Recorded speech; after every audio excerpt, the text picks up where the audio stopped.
Hey everybody, it's the final bonus video for 2024. I've been making these for 3 years now. That is kind of crazy. And to close out 2024 in what is a kind of hilarious result at this point, the every iteration of Wings and my favorite song of every Beach Boys album, those two topics placed once again second and third in the poll respectively, making the outcome, as patron Jack Almoro described it, the inside joke of this community, which yeah, I think that's pretty apt. Never fear, I will put those two topics back in the poll for January. I guess you guys need to just stop giving me such enticing topics, or else those other two will never get picked. I mean, no, please keep offering as many suggestions as you want. I mean, the best one gets picked. That's how it works. And the topic that did win this month was submitted by Andre, I hope I'm pronouncing that name correctly, who suggested the Beatles documentaries, the good, the bad, and the ugly. Now, this is a fantastic topic, as evident by how many people voted for it as the clear winner,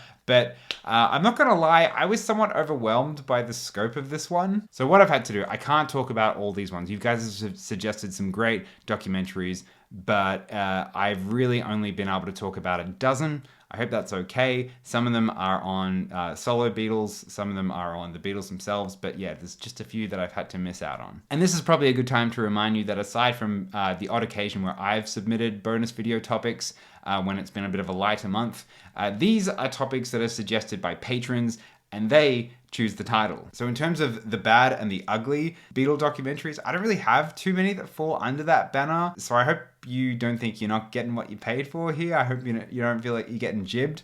But I did manage to find a couple of average ones that get close to that kind of categorization. Plus, there's a handful of documentaries that I would have loved to have watched for this video, such as the documentary about the Beatles receptionist, Frida Kelly, called Good Old Frida. I heard that's really fantastic, but I just don't have that kind of time on my hands. And as good as I've heard it is, the documentary about the Beatles receptionist is unfortunately where I had to draw the line here. Again, this isn't me trying to be lazy or not give you folks the videos you deserve. It's just about me trying to balance Patreon and YouTube and also prioritize quality over quantity. So with that being said, sorry for the rambling, but let's now finally get into it. So I'm going to kick off with what I believe to be the most comprehensive documentary about the Beatles still to this day. I'm of course talking about the Beatles Anthology, an 8-part series covering the band's entire history with a total runtime of 11 hours 23 minutes. In many ways, Anthology was a long time coming. There needed to be some sort of long-form,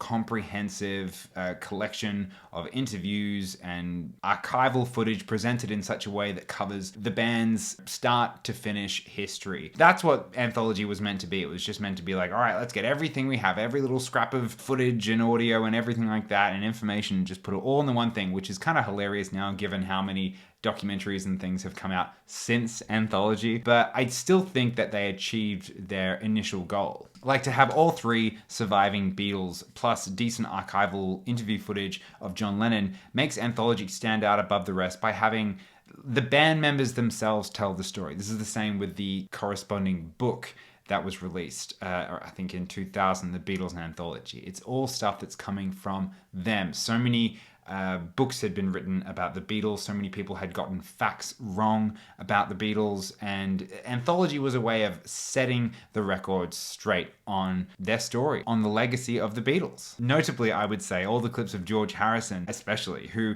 wasn't exactly one for interviews compared to, Ringo and Paul McCartney, who were much happier to sit down for a chat with a journalist or a late night show host, whoever it might be. On top of that, you have important people from the Beatles' inner circle, including their producer George Martin, their key roadie and assistant and friend Neil Aspinall, and their press officer Derek Taylor. And remember, when this came out in the mid-90s, there was no way of just being able to watch all this footage of them playing live over the years, of them being interviewed. When this came out, obviously I was 3, 4, 5 years old. These kind of got released during the mid-90s. I was born in 1990, so I didn't remember when any of this happened. But my goodness, if you were a Beatles fan, this would have felt like the thing that everyone had been waiting for. If they play a performance of the Beatles on stage, they will typically play it from start to finish, which you don't usually get these days. There's also clips that have now become like in-jokes and memes over the years, such as Paul McCartney defending the length of the White Album. You know, I'm not a great one for that. You know, maybe it was too many of that. Look, what do you mean? It was great. It's sold. It's the bloody Beatles White Album. Shut up. I've said it before and I'll say it again. Anthology is in desperate need of a restoration because it's starting to look pretty long in the tooth. Like, I think it had a DVD release in the 2000s, but since then nothing has been done to it. I really hope they don't just let this go because of how old it is, because it's really worth restoring. Plus, possibly even better than the actual 8-part series itself are the bonus features. I've made a bonus video on these bonus features, actually, of the Threetles playing together at George's house, plus all of them and George Martin back at Abbey Road, reminiscing about their recording sessions. It's just really beautiful stuff. Anyway, like I said, I've made a lot of videos on Patreon about Anthology, so that's enough about that. Let's now jump forward 10, 15 years or so as we arrive at 8 days a week, the touring years. I don't really know what order I decided to put these in. This is not a ranking, and I'm also not doing this chronologically.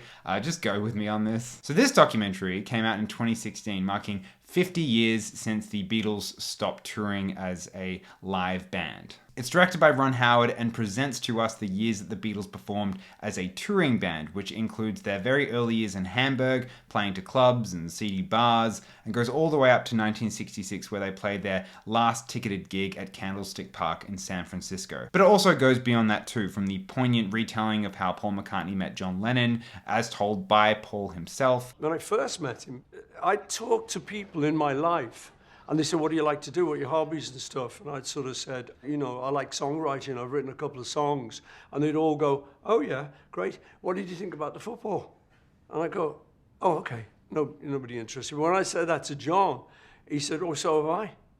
I go, whoa, wait a minute. A big connection here. I'd never met anyone who'd written songs. You've also got the rapid pace that the band would write and record an entire album, and their time making their films like Hard Day's Night and Help. 8 Days a Week almost feels like the condensed version of the Beatles Anthology in many ways. Like, I think it probably got to a point in the 2010s where it's like, okay, not everyone has the means to watch the Beatles Anthology. It's on DVD, it's not on streaming anywhere. Plus, it is 11 hours long. People don't have that kind of time. Let's make the documentary for the person that just wants to learn about the Beatles in less than 2 hours, and that is 8 Days a Week, the touring years. You do get pretty much everything in a great condensed small package. We may not have time to show every single live performance like Anthology can do, but you'll get the story of it. You've also got a lot of talking head interviews as well, including from Paul and Ringo and archival George, but also from many others, people like Richard Curtis and Eddie Izzard, folks that don't have anything to do with the Beatles directly, but were impacted by them nonetheless.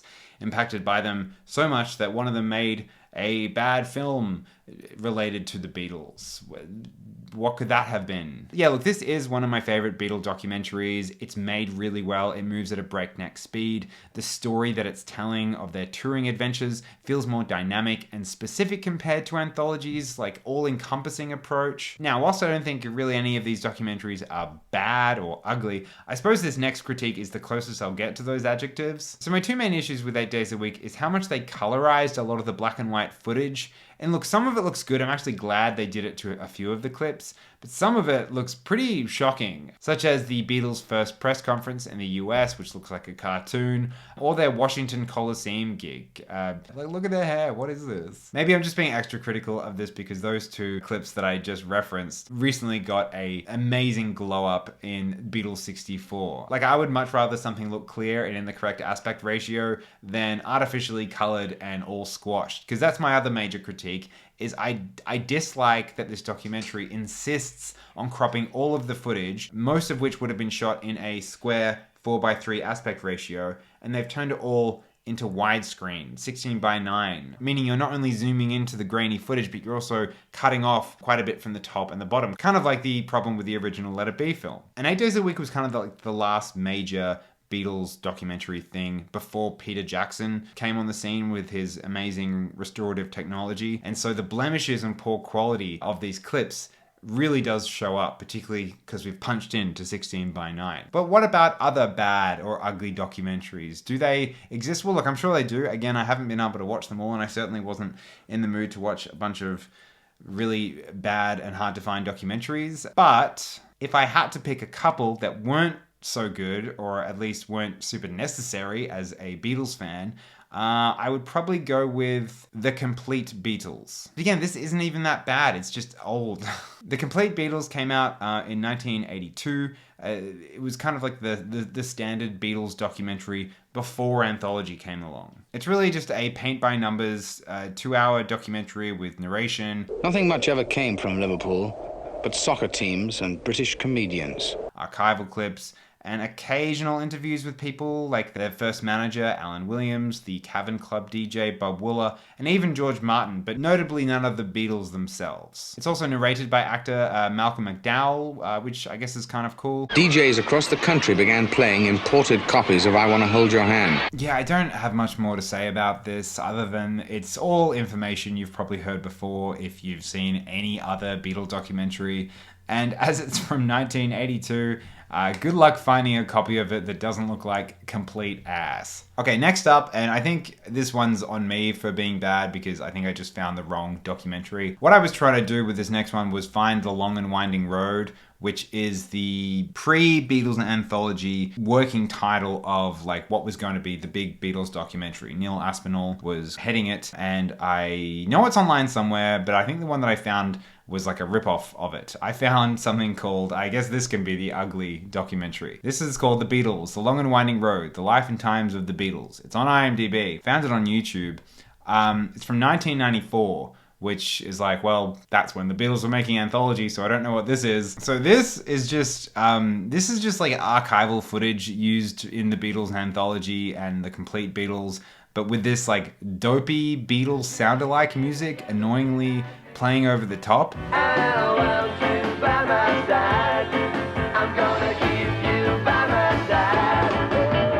It's like the Russells, but without any irony or humor. So I didn't end up watching this whole thing. I kind of just skipped through it and was like, yeah, I get what this is doing. It's basically just like a 1-hour abridged version of the Beatles story, but without any interviews or any of their music. So no, I would not recommend this one. So now to leap to the opposite end of the scale as we talk about The Beatles Get Back. Seriously, what order am I putting these in? I stand behind my claim that I made when I released my video on The Beatles Get Back. It's on the thumbnail. I called it the best Beatles film, and I absolutely, I still stand behind that. Not even just the best documentary about the Beatles, but the best Beatles film. I mean, like, it's better than A Hard Day's Night. It's better. A Hard Day's Night is the second best, followed by Yellow Submarine. But no, The Beatles Get Back. It's the best thing made about them. Maybe I'm biased because I also feel really lucky that Get Back came out at a time where I was just becoming known as, you know, one of the Beatle YouTubers, one of the main Beatle YouTubers. Like, I had just released the Paul McCartney solo album ranking, and I was starting to gain some real traction. And when Get Back came out with its over 9 hours of footage, most of which hadn't been seen or heard by the public, it was just this like huge moment, this huge revelation, and it was just great. Do you remember it? But while we could base the claim that it's the best documentary for just how much never before seen footage and audio there is, it's actually the best, in my opinion, because of the story that it tells. What Get Back does is it bridges this uncertain period after the exhausting White Album sessions. It bridges that to the last hurrah of Abbey Road, and what you've got in between is this fascinating period where all 4 members were being pulled in different directions. One of my favorite aspects of Get Back is the Beatles reckoning with how big their band has become and how it can't possibly get any bigger. In the first part, you've got all these sequences of members of the band and people like Michael Lindsay Hogg and Neil Aspinall contemplating what they will do next as the biggest group on the planet. How do you play to a bigger crowd than Shea Stadium? How do you top an album as big as Sgt. Pepper? How do you get bigger than the most widely viewed live broadcast in history? And what the Beatles realize is they can't, or more interestingly, they don't want to. What the 4 of them would actually love to do, and I do think that they all could agree on this, is to get back to their roots and play a cavern-sized gig to a small group of people. That's what they want. That rush of those like Hamburg shows and like the loose rock and roll kind of attitude. But what becomes clear is that the four of them cannot do this. There is simply no world in which they can exist as the band they want to be versus the band that everyone else wants them to be. And watching this conundrum play out in their minds and witnessing them slowly realizing this about themselves is the most fascinating element of Get Back. If I was deserted on an island and I could only watch one Beatles documentary, or documentary full stop, or maybe even thing in general, if I can only watch one thing for the rest of my life, without hesitation, I would choose Get Back. Obviously, the fact that it's so long certainly helps, but I find that every time I watch it, or even just a clip of it, I discover something new about it, something new about the Beatles, be it something one of the Beatles does, or a certain way Peter Jackson chose to edit a certain scene. There's just new revelations come to me every time I put this thing on. Stated more simply, there is just nothing else quite like Get Back, and that time when it came out will always be one of my favorite times to have been a Beatles fan. Okay, now let's talk about the first documentary that came out in the wake of Get Back. It just came out, in fact, Beatles 64. I believe that's true, right? Am I completely missing something here between Get Back and Beatles 64? There wasn't anything, right? Now I've just made an entire main channel video on this documentary, so I won't go in depth here, but to sum it up briefly, this is a charming, if unessential, documentary about the Beatles' whirlwind debut trip to the United States in February 1964. Hearing from Paul and Ringo is great, but hearing from George is even better as we get to see unaired clips from the Anthology interviews. The best part of this documentary is, of course, the incredible work that's gone into restoring and improving the old sound and footage, but mainly for me, it was witnessing the impact that the Beatles had on a generation of girls and boys and how it changed their life forever. This whole film reads like a massive love letter to the Beatles fans, and I think that's fab. But honestly, and I'm just saying this candidly as a Beatles YouTuber, the fact that we now have great looking sound and footage from that period, as someone who is going to be talking a lot about the Beatles in videos, this was a real great Christmas present to me. Oh boy. Just keep giving us restored archival footage of the Beatles and I'll be happy. Why do you think I want a remastered anthology? Now, like I said, there's lots of other Beatle documentaries, lots of other Beatles adjacent documentaries that talk about their chauffeur or their receptionist. It's the Beatles. There's literally, it's like endless. So what I'd like to do now is discuss my favorite documentary about each individual Beatle. I've picked one for each, which is easy in the case of someone like George, but tricky in the case of someone like John, who has a lot of documentaries made about them. But nonetheless, here we go. For Paul, I'm picking McCartney 321 from 2021. You up for listening to a bit of music? Yeah. What you got? This is such a fantastic look into the writing and recording process of Paul McCartney, from his years as a Beatle to his time in Wings and his eventual solo career. The whole thing is just 6 episodes of legendary music producer Rick Rubin following Paul McCartney around as he chews gum, plays piano and guitar, and also tinkers around with the mixing desk and exploring what went into these songs, how they came about, and making some wonderful discoveries along the way. Occasionally it almost has like a teacher-student quality to it, with Rick Rubin sitting cross-legged on the floor and just taking in every word Mr. McCartney says. There's a really great moment where the two play with the stems of While My Guitar Gently Weeps. I've never heard a bass sound like that before. It's very unusual. And they both marvel at how that monstrously heavy bass line seems like it should be incompatible with the guitar and singing parts. It's almost like 2 songs are happening simultaneously. Yeah. It's another song here. Yeah. Well, now, baby, like she's got that. Wow. Yeah, you got it. Yeah. Oh.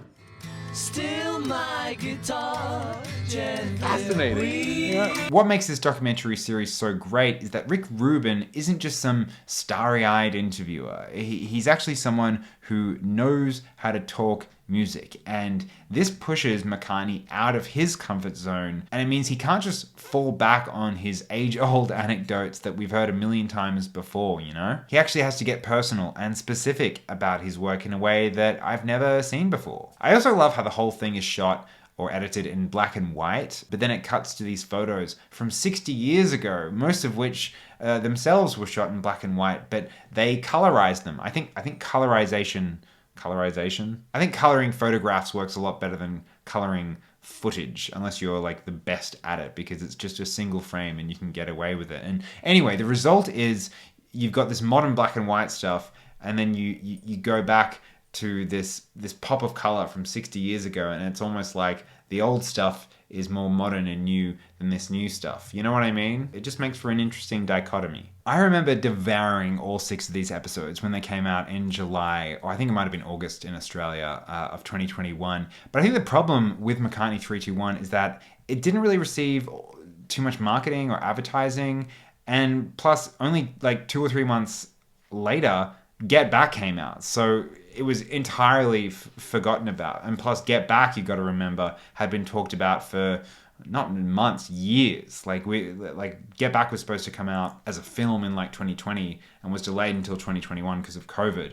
But that's where all Beatles fans' attention was. It was, you know, the trailer for Get Back had come out at this point. Like, we weren't thinking about McCartney 321, even though it was a really, really great series. Yeah, it's such a shame. If you haven't seen it, do go back and watch it, because it's perhaps the most candid and real we'll probably ever see Paul McCartney in an interview setting. So that is why it is the one I'm recommending, because I don't think as many people saw it. You all probably did, because you're here watching these Patreon videos. But I'm gonna absolutely cheat here and give one more little documentary shout out for Paul McCartney, and that is the documentary Wingspan from 2001. This is a wonderfully intimate documentary about Paul McCartney's second band that he started with his wife, Linda, after the Beatles disbanded, that band being Wings. Paul sits down with his first daughter Mary as the two discuss how he met Linda, Mary's mum, and how the beginning of Wings was built around,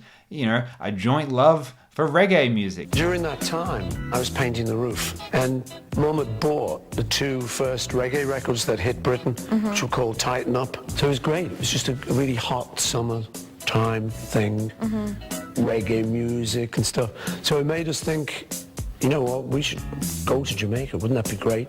It's all these little like fun tidbits you get about this fantastic band, and then it continues on. We learn about how they grew to get better and better with each album as they progressed. They had different influences from Nashville in 1974 when they did the one-hand clapping sessions, and we learn why the lineups change so frequently, something that I'll talk about more if that topic ever gets chosen. And we learn how Paul and Linda managed to raise a family whilst being, you know, a touring rock and roll group. It's great. So much of Paul's life is wrapped up in the Beatles, so it's nice to get a taste of his other band. A band that, if it were led by anyone else on Earth, would be their lifetime's greatest achievement. But as it's Paul McCartney, the story of it gets sidelined to a Channel 4 TV documentary from 2001. We had proved what we set out to prove, which is there was life after the Beatles. Quite amazing to be able to put the whole thing together a second time around and succeed was virtually impossible. But we did it. So that's Paul. Now to get to John. And for John, look, in terms of documentaries about John Lennon, he's probably got the most out of any Beatle, because there's so much mystique around John Lennon. Like, John Lennon was like the coolest Beatle to be your favorite Beatle. I feel like that's definitely like switched a little bit. It's cool now to be like a Paul McCartney fan, and like George has finally received his flowers. But anyway, there's a lot of John Lennon documentaries. A few of them I haven't seen, like Lennon NYC, the US versus John Lennon, I didn't get around to. Hope they're good. But the one I chose to focus on for this video is John and Yoko, Above Us Only Sky from 2019, which also happens to be the most modern, up-to-date John Lennon documentary. Above Us Only Sky presents to us one of the most revealing insights into John Lennon's artistic and creative process, but it also provides us with a meaningful exploration of his relationship with Yoko from the time they met in 1966 up until 1971, where they made John's Imagine album together. And the Imagine album, the making of that is kind of the crux of this documentary. See, there was another couple of John Lennon documentaries. I'm going to put the names of them up on the screen right now. They were the other documentaries that utilized this footage, but Above Us Only Sky from 2019 like I said, is the most up-to-date and I think the best usage of that footage. To varying degrees, it documents the conception and recording of each song on the Imagine album, aided by the fact that much of the work on the album was filmed in John's home recording studio at Tittenhurst Park. It'd be great to get an equivalent documentary on Plastic Ono Band or Walls and Bridges, but we don't have it. It'd be great to get a Get Back about Sgt. Pepper, but we don't have that footage. It also doesn't go beyond 1971, but so much of the legend of John Lennon is wrapped up in the songs off the Imagine album. You know, it was the album that bridged his post-Beatles psychological breakdown to his big move in America where he had his lost weekend and eventual house husband period. Meaning that this is probably the album where Lennon was the most focused and committed to making something truly great, and it occurred during the same time where he also was the most famous man on earth. You know, he had left the Beatles only a year or so before this. He was the guy that everyone was looking to for direction in terms of what to do after the peace movement failed. You know, like, all eyes were on John Lennon at this moment. There was a lot of pressure on the guy. You know, I'm just a guy, man, who writes songs. Yeah, I figured that if we met, I'd know, just by reading. But know what? You know, if what I was thinking was true. Or what is it true? Well, I guess not. Right, I'm just a guy, man. It's also the last album he recorded in England and features a supporting cast of musicians, engineers, and photographers who worked on the album and who reflect on their time making Imagine.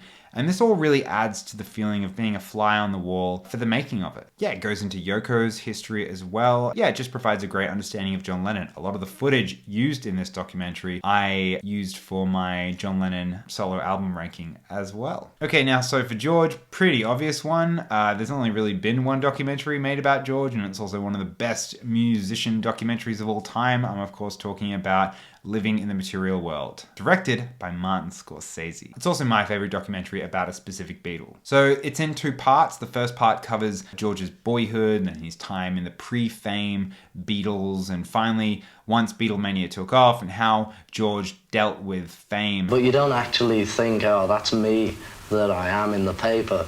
It's funny, it's just as though it's a different person. And what led him into Hindu spirituality, and with it, an interest in classical Indian music. The second part covers everything from the point where the Beatles were on the verge of breaking up, to George making All Things Must Pass, and then his Dark Horse tour, meeting Olivia, his relationship to the Monty Python guys, his infidelities, his attempted murder, and eventual death not too long afterwards. This documentary also provided me with a ton of footage for my George video, like any footage from the Dark Horse tour that is worth looking at. It's all taken from Living in the Material World. I have just been waiting for like the extra footage from that tour because it looks really good, the footage from the Dark Horse tour. There's got to be just surely hours more of it that is sitting there that I hope Danny and Olivia choose to do something with eventually, because even though he doesn't have a great voice on that tour, I think they could still make something really interesting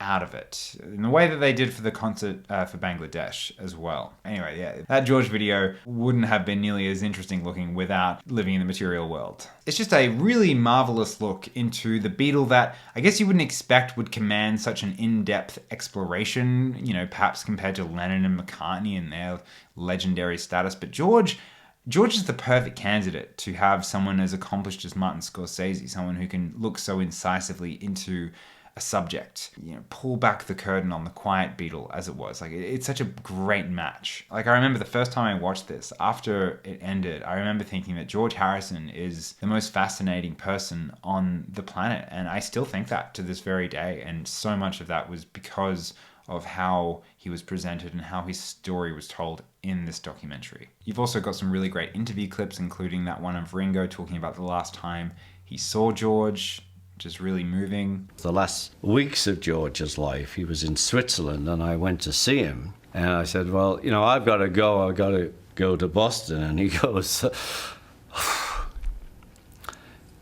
it's the last words I heard him say, actually. And he said, do you want me to come with you? Oh, God. God, it's like Barbara fucking Walters here, isn't it? Yeah, I absolutely love living in the material world. It's quite long, but if you're anything like me, it will feel like a TikTok. I would watch parts 3, 4, 5. I wish this was so much longer. Now, to finish off, we've got Ringo Starr. So Ringo doesn't really have a documentary made about him yet. Watch this space. But he doesn't. He just doesn't have the mystique of George or John or the need to do it himself like Paul. So the closest thing I could find is actually a TV special, not a documentary, that I've known about for quite a few months because of working on this ranking video. And it's called Ringo Starr Going Home from 1993. It's a delightful little hour with Ringo, who is celebrating his 52nd birthday, and he makes this long-awaited return trip to Liverpool. And what he does is he takes you around Liverpool, he goes to the docks, he goes here and there, and he gives you like this personalized tour of his hometown, and you get guest appearances from people like his son, Jason, and his beloved stepfather, Harry Graves, as well. And I think this is actually the only documentary TV special that I didn't see anyone mention when I was asking for recommendations. Yeah, check this one out. The only place I could find it officially on is Mubi, but I do actually think, like most of these, it is on YouTube, I think, in parts. It's called Ringo Starr Going Home. It's not very high quality looking footage, but it's good stuff, especially if you love a bit of Richie. So that is it for this video. In the comments to this Patreon post, I'd love you to let me know what are the ones I should actually watch next. Like when I do have some time, what are some really good Beatles documentaries? Not just all of them, but what are the ones you love that I haven't mentioned and that I haven't seen? So now is the part of the video where I tell you what's going on with my YouTube channel and what videos you can expect. And I do actually have a clearer a clearer schedule of what's to come. And it's exciting because it means that my release schedule will be a lot more prolific than the last half of 2024. So it is now January, and the video that is coming out next is a video that I've mostly written. I've just got to finish writing it and shoot and edit it.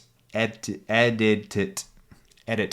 I've hinted at it before, but it's basically about the last year or so we've had in pop. I think we're in a renaissance of pop music, and I know that, standard pop music is a little out of the scope of what I usually talk about.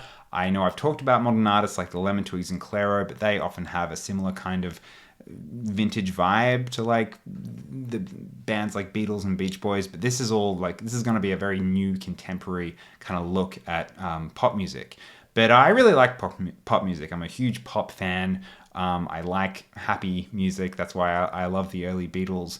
And I'm talking about people like Chapel Roan and her incredible album, about Brat, Charlie XCX's insanely good album. I'm talking about even Sabrina Carpenter, just these, suddenly we've had this year where all these pop artists have just kind of turned up and released really, really good pop songs that has actually created a monoculture again. Anyway, I don't want to talk too much about it. That's what I'm making next. Hopefully you'll be into it. Have an open mind, please. And if you're excited about something like that, then cool. I think it'll be great. And then in February, what I want to do in February is release a Midas Man video. I would have made one earlier. I actually saw Midas Man in August. Can you believe it? It's not even out in America yet. I saw it in August. Apparently they tested it out on Australian screens. I'm like the first person or the second person on Letterboxd to review that film. So I've wanted to talk about Midas Man for ages, but I felt kind of weird making a video about it when it's not out in America. But it's coming out in America in, I think, January 16th or so. So I'm going to make a video about it. Probably won't be super long, but I need to talk about it. It's a Beatles biopic, or a Beatles biopic adjacent film. So yeah, that'll be cool. That'll be February. Even though I haven't seen it because it's not out in Australia until January 17th or so, I'm planning on making a film about a complete unknown, the Bob Dylan biopic. I've already made a film about a Bob Dylan biopic. I'm not there. This is the long-awaited mainstream biopic, I guess. But yeah, I'm really looking forward to seeing that film. I know it came out on Christmas in America, but we get things later, unless that thing is Midas Man. Now, the release time for that video, a bit more blurry. I need a digital copy of that film so I can use clips and talk about it and that kind of thing. So Don't know, but as soon as possible, really. It's like any time after February is when I'll be making a Complete Unknown video. But until then, I will be working really hard to edit and finish the Ringo video. It's very long, like I said, but I'm so freaking excited to edit this video and get it out to you people. I would love to get it out by March, but it's probably more April just because of the length. But I really can't wait to release that. I'm sorry to keep building up the Ringo video, but I really have spent a lot of time making this as good as possible in the writing stage. And I'm just really excited to edit this. I'm really excited for you all to see it. And I know I was being like last year, like this video will be out mid 2024. Obviously not, but you know, delays happen. And then I'm trying to block out any other possible video and just get those ones done because I really need to just get this Ringo video freaking edited. I did just see Better Man, which is the Robbie Williams biopic where he's portrayed by a CGI monkey. Sounds crazy, but it's actually a really good film. And like, believe it or not, fixes a lot of the bad tropes about biopics and music biopics, especially that the genre has just been plagued by. It's so surprisingly moving and really dynamic and interestingly made. So I'm thinking of making a video about not just that, but like there's a couple of really weird takes on biopics. Like there's a Pharrell Williams biopic where he's like the whole thing is done in like a Lego style, like the Lego movie, but it's Pharrell Williams's life. I think there's like one or two others that it's basically, I've dubbed it the freak era of the biopic. The biopic is in its freak era, and that is another video that I'll probably push until a bit later in the year because I don't think there's any like, you know, I don't think it needs to be timely or anything like that. Like as long as I don't wait too long for it. Yeah, so that's the only other idea. But otherwise, unless like, I don't know, something happens in the culture that I just have to talk about, I'm blocking out any other video. I just want to get those ones done. I've got my schedule because then what I need to start doing this year, as in 2025, is I'm going to be making the Beatles ranking. I'm going to be ranking every Beatles album, and that is going to be a huge one. So I need some time to write that and to make that. Anyway, hope that's all interesting. Hope you enjoyed this video. I just want to say to all of you, thank you so much for sticking with this Patreon. Thank you for sticking by my side and supporting me, even though I haven't been releasing too much YouTube content. It really warms my heart that even though it's been very sparse over there, you haven't forgotten about me and you're still here. Some of you have even just joined recently, and yeah, I'm just really, really grateful. I really could not do this without you all. I think you're all just so fantastic, and I'll try to jump into the Discord a little bit more this year as well, but I find that interface a little overwhelming. Anyway, that's enough out of me. Have a great day, guys. Happy New Year, and yeah, let's make 2025 one to remember. Bye.